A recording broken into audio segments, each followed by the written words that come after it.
Dear students, good morning. आज हम अध्ययन करेंगे चाइल्ड मैरिज से संबंधित समस्या का। तो चलिए शुरू करते हैं। बाल विवाह प्राचीन समय से ही हिंदुओं में विवाह को एक पवित्र संस्कार के रूप में माना जाता रहा है। इसे प्रत्येक हिंदू के लिए एक आवश्यक कर्तव्य माना गया है, क्योंकि इसके द्वारा विभिन्न ऋण, पुरुषार्थ एवं आश्रमों की पूर्ति होती है। विवाह जो है वो धर्म, परिवार, समाज एवं जाति का मुख्य आधार रहा है।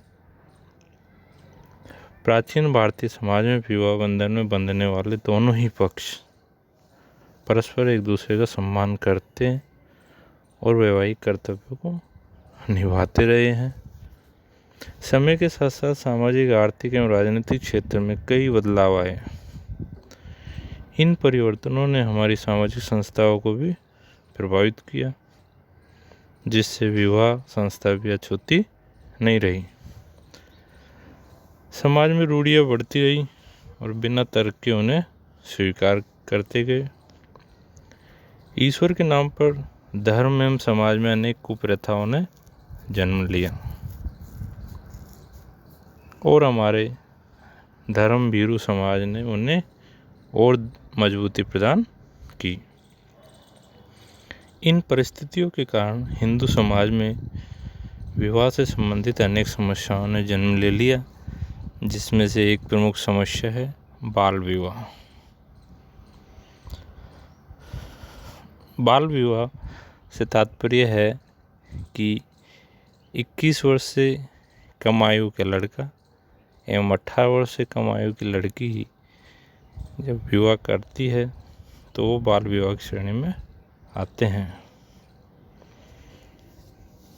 बाल विवाह में बच्चे नाबालिग कहलाते हैं और उनके विवाह में उनके माता पिता एवं संरक्षकों द्वारा विवाह साथी के चयन में महत्वपूर्ण भूमिका निभाई जाती है। बाल विवाह करने के कई कारण हैं, जिसकी अपन ने संक्षिप्त चर्चा कर ली है। अब आता है बाल विवाह के कारण। तो बाल विवाह कारणों में एक है स्त्री स्वतंत्र होने योग्य नहीं। ऐसा माना जाता है कि हिंदुओं में स्त्री को स्वतंत्र होने योग्य नहीं माना गया। बचपन में माता पिता और शादी के बाद पति एवं वृद्धावस्था में पुत्र का उस पर अधिकार होता है। विवाह द्वारा पिता अपना आधिपत्य उसके पति को सौंपता है और यह हस्तांतरण या ट्रांसफ़र भी उस समय तक हो जाना चाहिए जब तक वह विरोध कर सके। इस कारण भी बाल विवाह को प्रोत्साहन दिया गया था। अगला कारण है आक्रमणकारियों का प्रभाव। तो इससे तो आप लोग भली भांति अवगत होंगे कि समय समय पर भारत में कई आक्रमणकारी जातियाँ आई जो भोगवाद एवं तंत्रवाद में विश्वास करती थी तथा मैथुन में जाति भेदभाव को नहीं मानती थी। उनसे बचने के लिए भी बाल विवाह किए जाने लगे। तीसरा है ब्राह्मण साहित्य में विकृतियाँ। ब्राह्मण साहित्य में धीरे धीरे लैंगिक विकृतियाँ आ गई। कामोत्तेजक प्रेम काव्य लिखे गए। साहित्य एवं कला में भी अश्लीलता आ गई थी। इस विकृति को रोकने एवं नैतिक पतन से मुक्ति के लिए बाल विवाह प्रारंभ हो गए थे। अगला है अनुलोम विवाह पर रोक। अनुलोम विवाह पर रोक ने भी पिता को अच्छा वर मिलते ही विवाह के लिए प्रोत्साहित किया। धर्मशास्त्रों की स्वीकृति। धर्मशास्त्रकारों एवं स्मृतिकारों ने वयस्कता प्राप्त होने से पूर्व विवाह करने को पवित्र माना है। अगला है कृषि। जैसे कि आप लोग जानते हो कि भारत कृषि प्रधान देश है। खेती में काम करने के लिए अधिक लोगों की आवश्यकता होती है। कम उम्र में विवाह के कारण प्रजनन काल जो है वो लंबा होता है, अतः अधिक संतानें होती है जो खेती के काम में सहायता प्रदान करती है, इसलिए भी बाल विवाह होने लगे। अगला है जाति अंतर विवाह। अपनी जाति में विवाह करने के नियम के कारण प्रत्येक माता पिता अपनी कन्या के लिए उत्तम वर चाहता है, अतः अच्छा लड़का मिलते ही जल्दी विवाह किया जाने लगा। अगला है दहेज की मांग। दिन ब दिन दहेज की मांग बढ़ती जा रही है, तो उससे बचने के लिए भी बाल विवाह को बढ़ावा मिला। इसके बाद अगला बिंदु है संयुक्त परिवार। संयुक्त परिवार में पति पत्नी पर परिवार चलाने का भार न होने के कारण माता पिता छोटे बच्चों का विवाह कर देते हैं, ये भी एक कारण है। अगला है अशिक्षा। अशिक्षित लोग भी बाल विवाह को उचित मानते हैं। अगला कारण है सामाजिक निंदा से बचने के लिए। समाज में जब कोई लड़की अधिक आयु की होने लगती है और उसका विवाह नहीं किया जाता है, तो समाज के लोग उसके माता पिता की निंदा करने लगते हैं, तो इसी निंदा से बचने के लिए भी बाल विवाह होने लगे। अगला है सती प्रथा। सती प्रथा ने भी बाल विवाह को जन्म दिया। पिता की मृत्यु होने पर माँ जो है वो पिता के साथ सती हो जाती, फिर लड़की की देखरेख कौन करे, अतः बाल विवाह द्वारा उसका दायित्व पति को सौंप दिया जाता है। तो ये भी एक प्रमुख कारण रहा है बाल विवाह करने के लिए। और एक लास्ट है स्त्रियों की गिरी हुई दशा। स्त्रियों की प्रतिष्ठा मध्ययुग एवं स्मृति काल में बहुत गिर गई थी, जिसके कारण बाल विवाह प्रचलित हो गए। तो ये थे बाल विवाह कारण।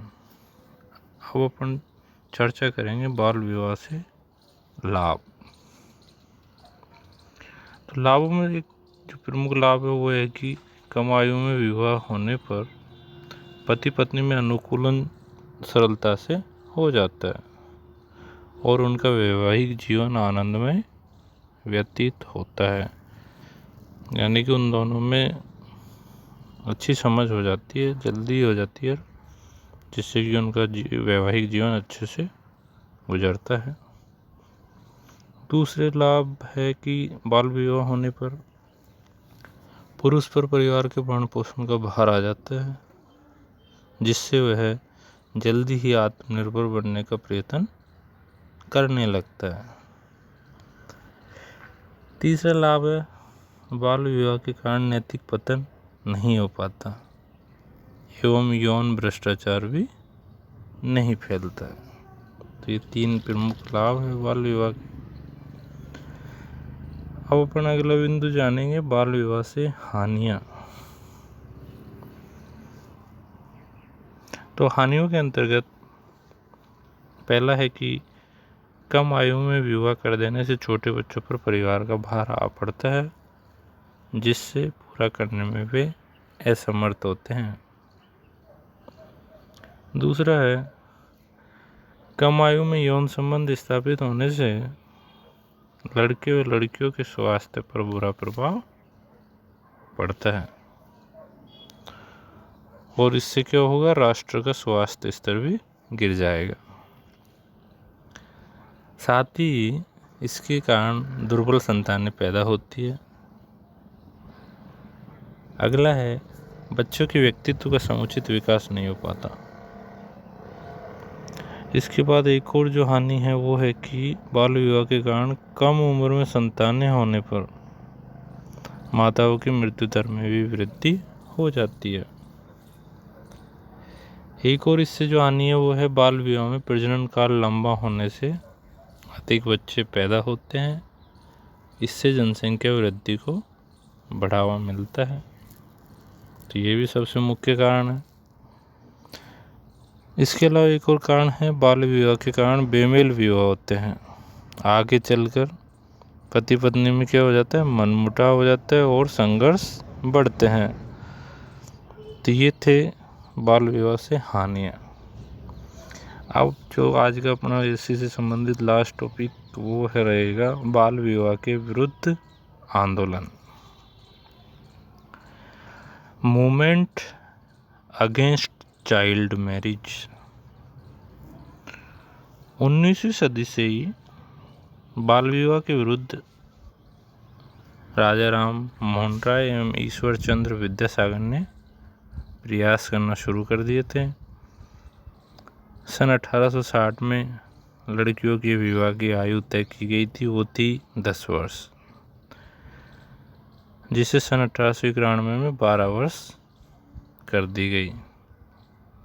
लेकिन सन 1929 में डॉक्टर हरविलास शारदा, जो कि अजमेर के रहने वाले थे, के प्रयासों से बाल विवाह निरोधक अधिनियम पारित हुआ।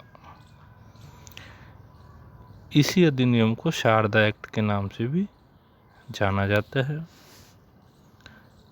इस अधिनियम के तहत लड़के की आयु रखी गई 18 वर्ष और लड़की की आयु निर्धारित की गई 15 वर्ष। इससे कम आयु के विवाह को बाल विवाह माना गया।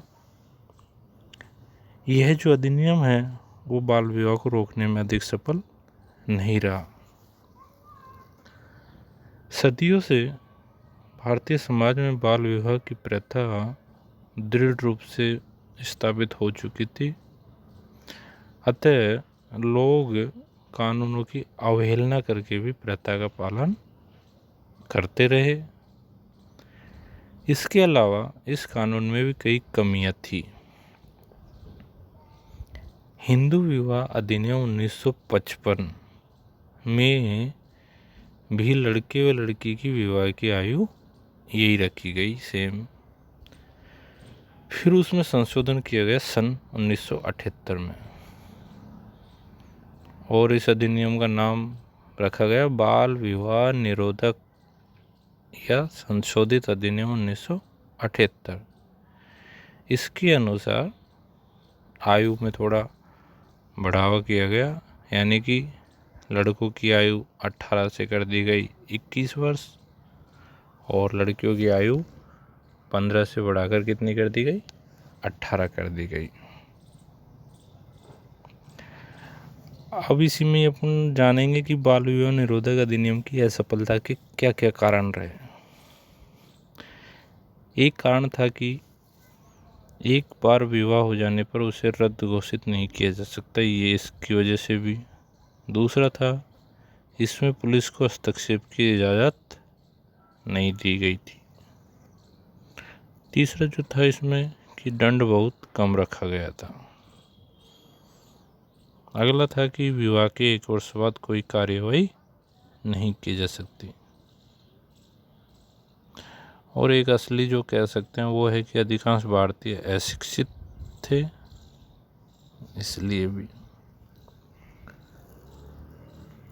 अब इसी में एक और बिंदु आता है बाल विवाह समाप्त करने के सुझाव, यानी क्या क्या उपाय हो सकते हैं, सजेशंस। तो सजेशंस में यदि बात की जाए तो सबसे पहले अपन लेते हैं शिक्षा का प्रचार प्रसार किया जाना चाहिए। बाल विवाह निरोधक कानून को कठोरता से लागू किया जाना चाहिए।